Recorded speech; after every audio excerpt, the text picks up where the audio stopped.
Kita beralih ke berita selanjutnya, 581 liter Shopee dimusnahkan. Hasil sitaan di Kecamatan Lei Timur Selatan selama 4 bulan.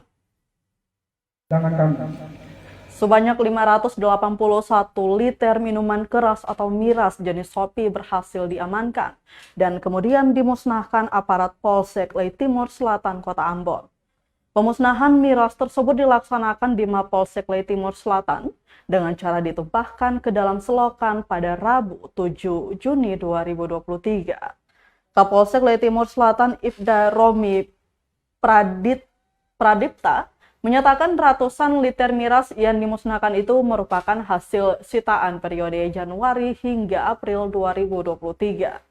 Lanjut dikatakan Shopee ini apabila dipergunakan dengan baik sesuai adat istiadat setempat, maka tidak akan menimbulkan efek atau pengaruh negatif pada diri pribadi ataupun terhadap situasi Kamtibmas. Namun saat ini miras jenis Shopee telah dinikmati oleh sebagian masyarakat dalam berbagai kesempatan. Hal ini berpeluang besar menimbulkan pengaruh negatif bagi diri pribadi maupun Kamtibmas yang ada.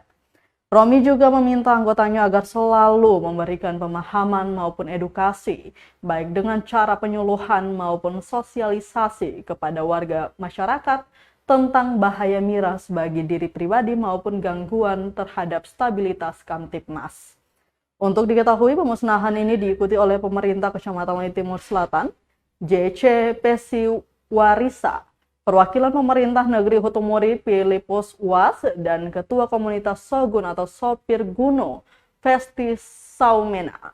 Kemudian Ketua FKPM Negeri Hukurila Martinus Kelbulan, Ketua Majelis Jemaat GPM Rutong Pendeta Anahuai, Ketua Saniri Negeri Leahari Roni Dias, dan Sekretaris Negeri Emma Soleman B. Paslesi.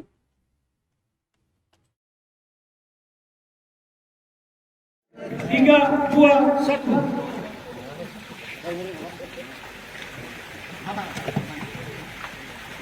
Kakak Simon.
Selanjutnya dengan hormat kami minta undangan kami, Bapak, Ibu, Saudara, dan Saudari yang kami kasih. Terima kasih sudah nonton. Jangan lupa like, subscribe, dan share ya.